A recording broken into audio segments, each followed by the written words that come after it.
going to do is to try and see our expectations of what was expected of us. Learners had varying views about the paper, and some sections were easier to go through. Some sections they felt were a bit challenging. African poetry pulled us through today because we had 3 poems from the African continent: Prayer to the Mass, At a Funeral, and This Winter Coming. And then we had the Solitude coming in as well. Let's go and see what was expected of us. The essay poem was based on Prayer to the Mass by Leopold Senghor. So we are going to try and see exactly what we were expected to do. It says, in Prayer to the Mass, the speaker shows that despite hardships, okay, we underline our keywords. The African people, definitely we will underline, will persevere. We are there as well, so that we can be able to know what is expected of us. We will underline, will persevere, right? Will persevere and create new prosperity, with close reference to diction, imagery, and tone. Critically discuss the validity of the statement. So when we are coming in, we are supposed to focus on the diction that shows the perseverance and the opportunities that the Black African people created to become prosperous and free, despite the hardships that they went through. Diction, imagery, and tone. All right, let's go and see what we could have used for this essay. All right, we are going to categorize and see what we do. We are going to put the first column that becomes our diction. We're going to put the second column that becomes our my apologies, that becomes, oh my gosh, my apologies, it will become our imagery. So that will be the second thing that we do when it comes to this poem, right? Imagery. Oh my word, what have I just done? We have our imagery as well that will come through for us in the second line, and then we also have our tone. So those are the 3, 1, 2, and 3. So we bring our imagery here, and then we bring our tone. So those are the 3 categories that we're going to focus on and see what we bring as necessary to be discussed under diction, imagery, and tone. Under our diction, despotism must not be left out. If we go to our poem, despotism is in line 10. Now, while the Africa of despotism is dying, we are going to take that word without fail. Pitiable princess is coming out. I'm seeing it in that same line as well. We can also talk about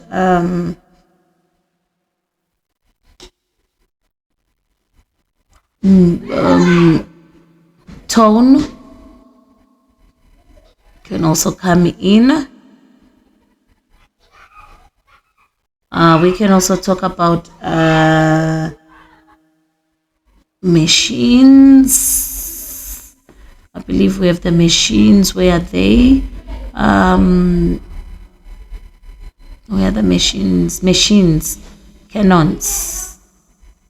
Died of machines and cannons. Those we can also discuss.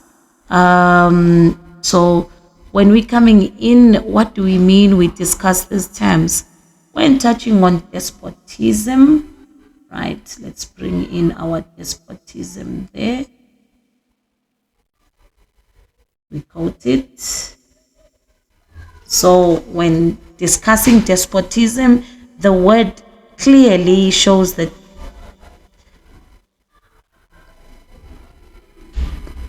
the extent of the colonial We are talking about dictatorship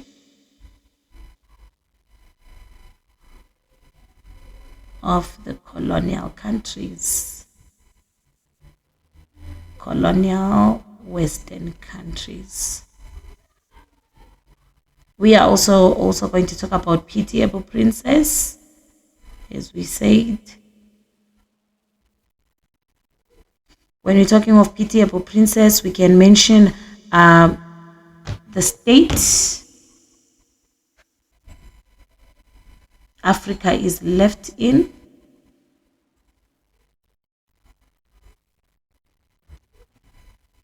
after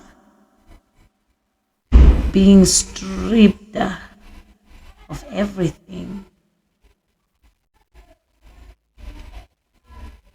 So those are some of the things that we can bring in. Those are the hardships that we go through. So we are now talking about Africa being left empty. Left empty. Poor. And in a pitiful state. That shows the hardships that we go through. And then we're also going to talk about the machines, where we talk about introduction of industrialization has taken away the state of the country, where the world is left dead. We are here, the world that has died. Machines is industrialization. And then canons is wars that have left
Let's go to the extract questions of contextual questions of Othello. We had our scenes coming from Act 2, Scene 3 and Act 3, Scene 3. Okay. 16. This is based on 13.1. We started off with place this extract in context. I believe when we are in this extract, this is coming from the drunken fight that is started by Iago to discredit Cassio. As a result, Cassio is demoted from being the lieutenant to Othello, and therefore Iago advises him to plead with Othello, advises Iago to ask Desdemona to plead with Othello on his behalf. And then 13.2 says, you advise me well. This advice is free, I give, and honest. Explain the detail behind the irony of Iago's advice. Cassio thanks Iago for his good advice, but the advice is meant to destroy him. The advice is not going to help Cassio, so his intention is to seal Cassio's downfall. Cassio is going to be implicated of having an affair with Desdemona to Othello, and therefore that will lead to his downfall. In your opinion, is Iago's assessment of Desdemona's character in these lines accurate? Lines 13 to 20, what does she say?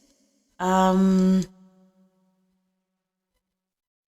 inclining Desdemona to subdue in any honest suit, she's framed as fruitful as the free elements, and then for her to win the more, were to renounce his baptism. And then the question said,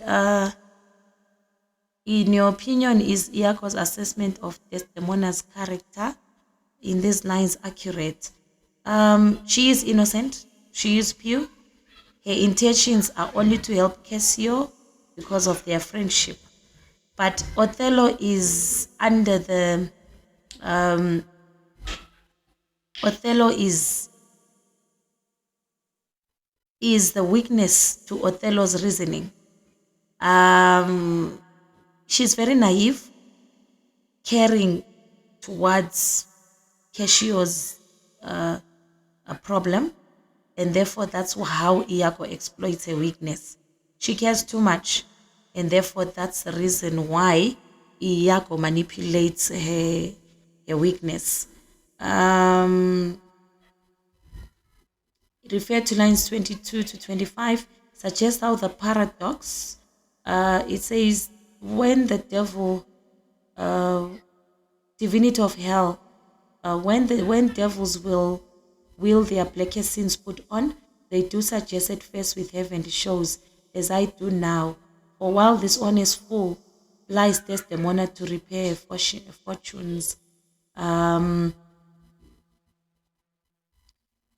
she pleads, and she for him pleads strongly to the more. Okay, all right.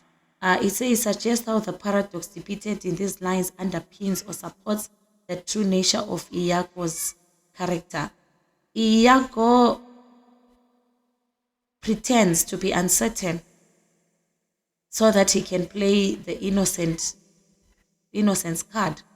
His words suggest that something is happening, suspiciousness is there, but it is part of his plan to manipulate Othello. So he realizes that telling Othello not to pursue the matter anymore will actually push Othello to do it.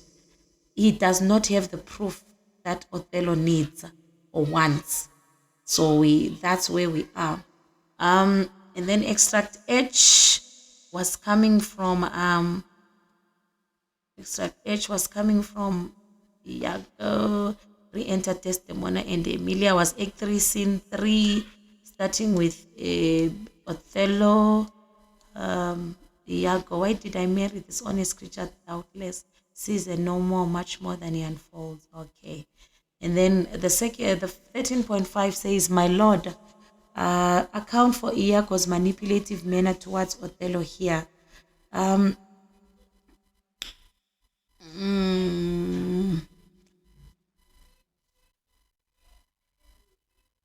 Forcing Iago to keep quiet, Othello to take what he says at face value will actually trigger Othello to take action. That's definitely what he does there. In your opinion, what does Othello's assessment of Iago reveal about Othello himself? Substantiate your response. He comes as too trusting of Iago. He trusts Iago too much. He is a poor judge of character.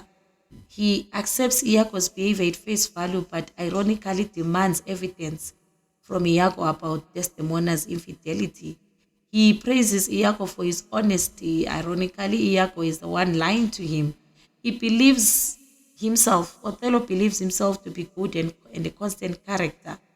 He lacks insight into the true human nature, as he is only a soldier and a leader in battle. Othello verbalizes his shortcomings and inadequacy as a husband to Desdemona. Explain to what extent you agree with the statement. He is an outsider and sees himself as an outsider. No understanding of the culture. He is a Moor. So that's something that he is always using to show his inadequacy. He is also having so many insecurities, which makes it difficult for him to trust and be loyal, and therefore that what causes his love to fail. Refer to lines 36 to 38. When do we quicken and look where she comes? If she befalls, or then heaven mocks itself, I'll not believe it. If we're the director of the production of Othello, how would you instruct the actor to deliver these lines? Pay specific attention to body language and tone. Motivate your instructions. His tone will be hesitant, doubtful. He will be pacing up and down on stage.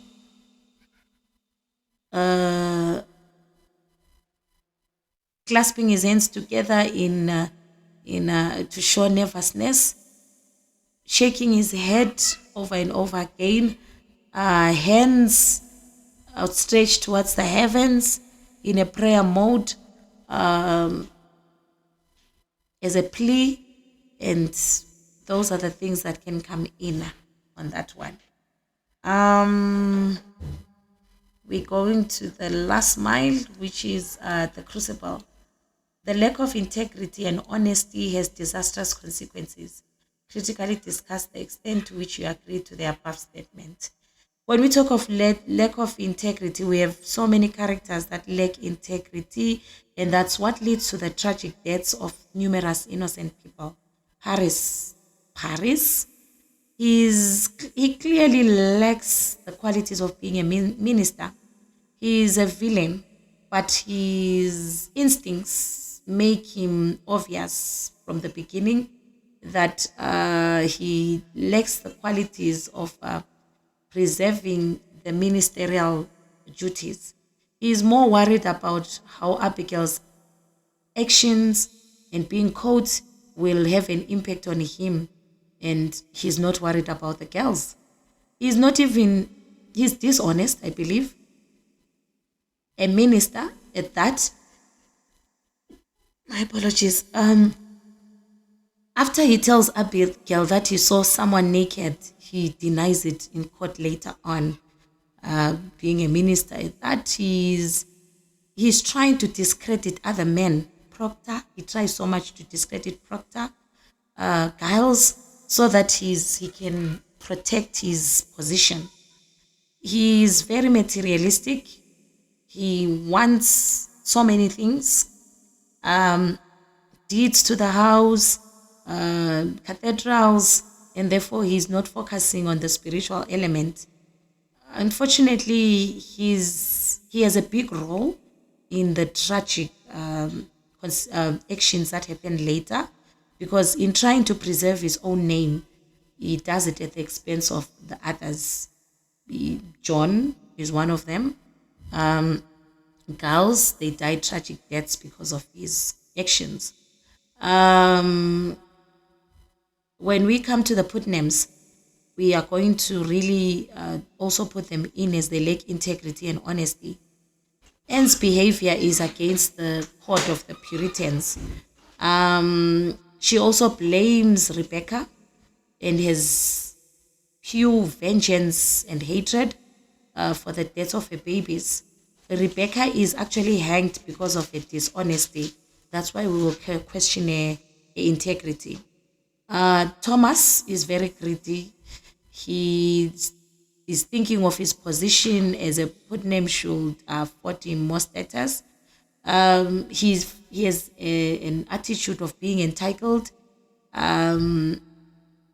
He does not belong in a Puritan community at all. He actually makes up stories of witchcraft and even coaches his daughter to call out names of innocent people so that he can benefit from their land.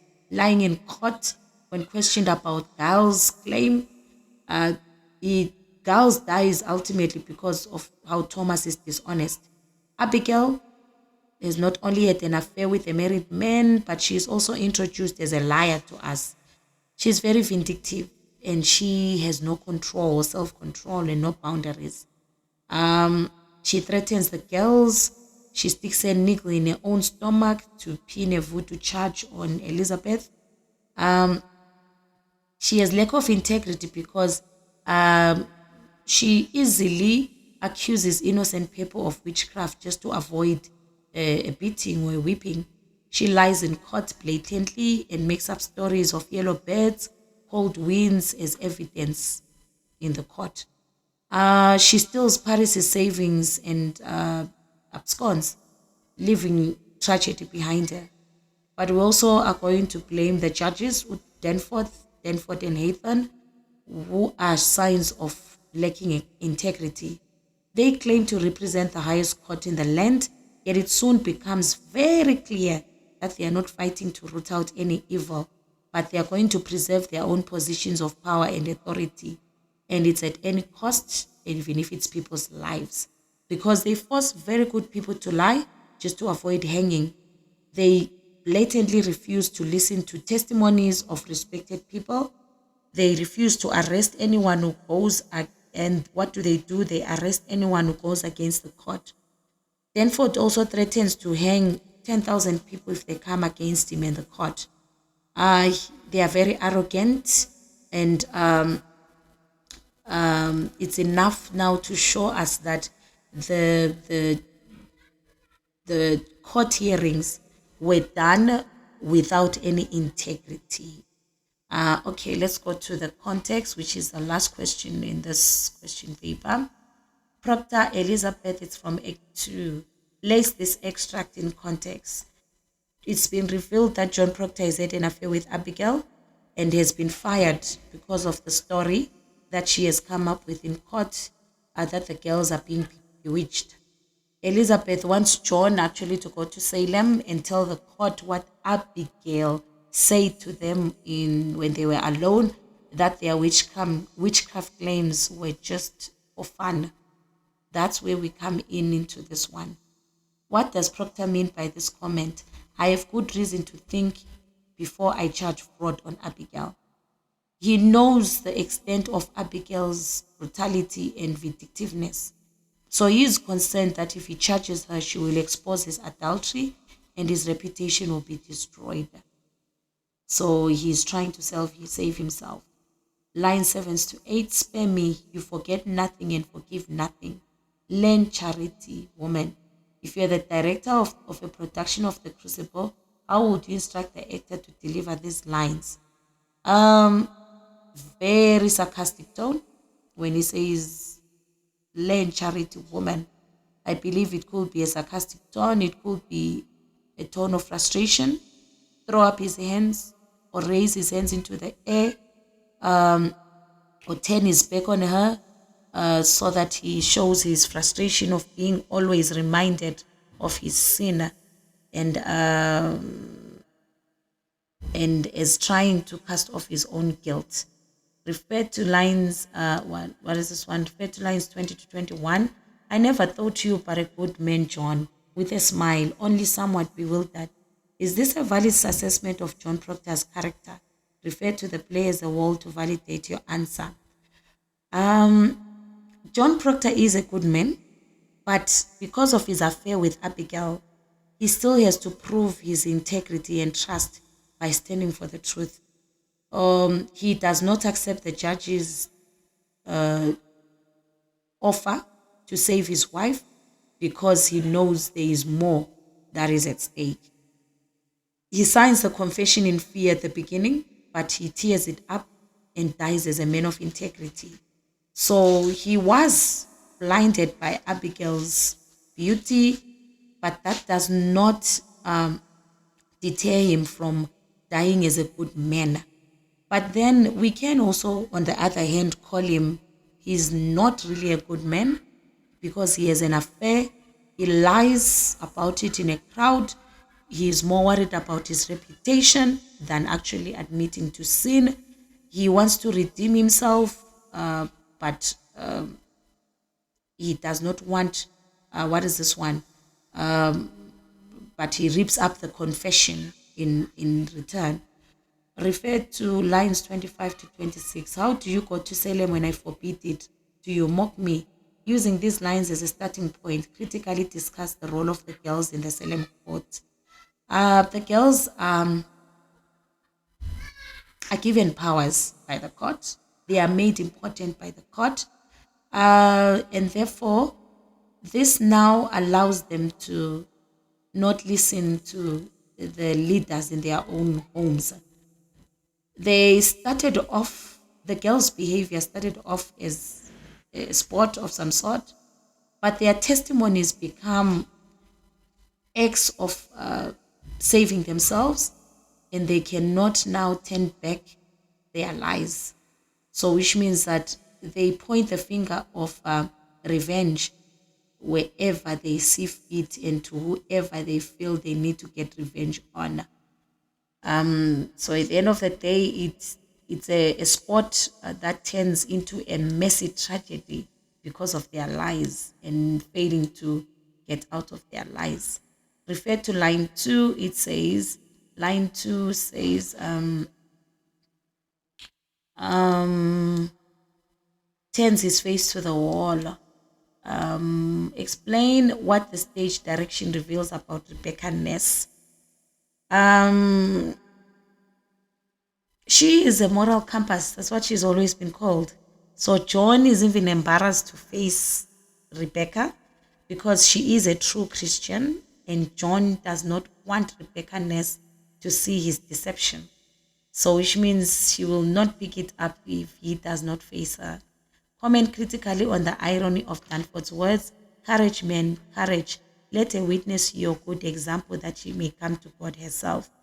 When coming in, we are saying the real courage is that Rebecca is able to stand by her word and does not back down on what she has said. She does not give a false testimony to save herself. But Danforth, who is the symbol of justice, is actually not seeing the truth that is in front of him. So what we realize is that she is coerced into giving in, but she does not back down. She stands on a true morality and Christian values. In line 8, now woman, how is this behavior typical of the men in power? We are talking about dismissive of females. Those are the things we'll talk about. Women are treated disrespectfully and are not taken into consideration, and as a result, misogynistic community is what we're talking about, whereby they are only referred to as a woman or women instead of their names. So they do not even address them by their name. So that's dismissive. There's the arrogance there in the males to actually make women feel so inferior. Refer to lines 20 to 23. It is excellency, it is enough, he confessed himself. Let him sign it. Let him sign it. It is a great service, sir. It is a weighty name. It will strike the village that Proctor confess. I beg you, let him sign it. Hale and Paris both want Proctor's confession.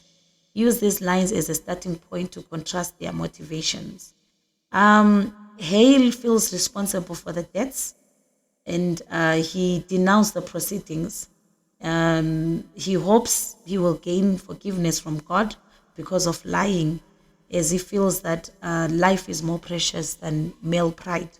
But Paris, on the other hand, he has his own position that he wants to defend and uphold. And unfortunately, it gets out that the girls have been lying, and he will be thrown out of asylum. But if people see John confess, it will give credibility to him and the court's actions. So, which means that he does not want to be responsible. He wants to absolve his own guilt and still come out at the top. That's the end of